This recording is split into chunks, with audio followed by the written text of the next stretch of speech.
Hello అండి, అందరికీ hi. ఈరోజు నేను సింపుల్ బ్యాచిలర్ చికెన్ ఫ్రై చేస్తున్నానండి. చూడండి, ఇక్కడ అల్లం వెల్లుల్లిపాయ పేస్ట్ 1 స్పూన్నర, కారం 2 స్పూన్లు, ఉప్పు మెత్తనుప్పు 2-3 స్పూన్ల దాకా వేసుకున్నానండి. మ్యాగ్నేట్ చేసి పెట్టుకున్నాను 1 అవర్ దాకా టైము. మీకు లేదు అని అంటే డైరెక్ట్ కూడా చేసేసుకోవచ్చండి. నాకు టైం ఉందని మ్యాగ్నేట్ చేసి పెట్టుకున్నాను. చూడండి, వెల్లుల్లిపాయలు రెబ్బలు కట్ చేసి పెట్టుకున్నాను. మ్యాగ్నేట్ చేసుకున్న చికెన్ వేసేసుకుంటున్నాను.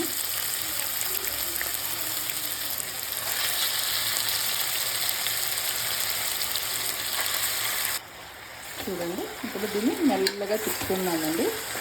ఇది లో ఫ్లేమ్లోనే అవ్వాలండి. ఒక 5 మినిట్స్ దాకా. హైలో పెడితే గట్టిగా వచ్చేస్తుంది ముక్క. తిప్పేసుకున్నాను. ఇప్పుడు 5 మినిట్స్ వరకు సిమ్లో పెట్టేసి వేగనిద్దామండి. చూడండి, ఇక్కడ 5 మినిట్స్ అయితే చూస్తే మనకి వాటర్ అంతా ఎలా వచ్చిందో చూడండి.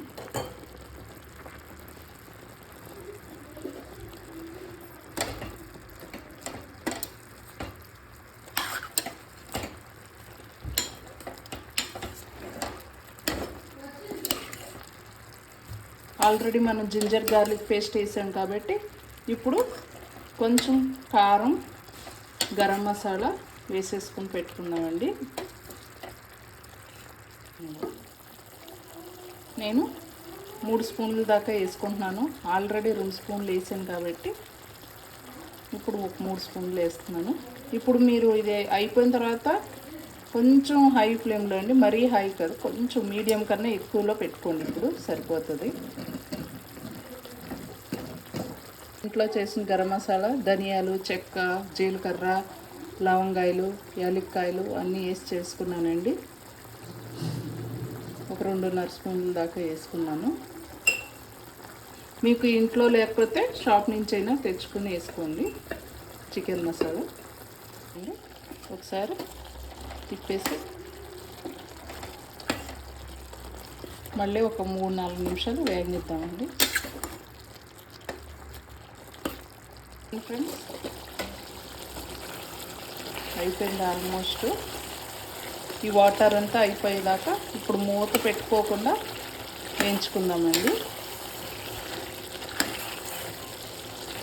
కేసులో మీకు ఉప్పు కారం ఏమైనా పడుతుందంటే చూసుకుని వేసుకోండి. నేను కొంచెం ఉప్పు కారం వేసానండి, మళ్ళీ సరిపోలేదని. చూడండి, ఆల్మోస్ట్ డ్రై అయిపోయింది.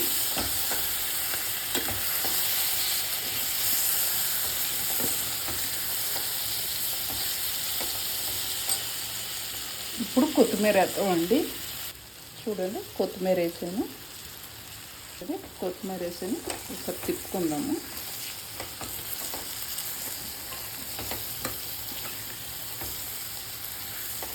చూడండి ఫ్రెండ్స్, అయిపోయింది.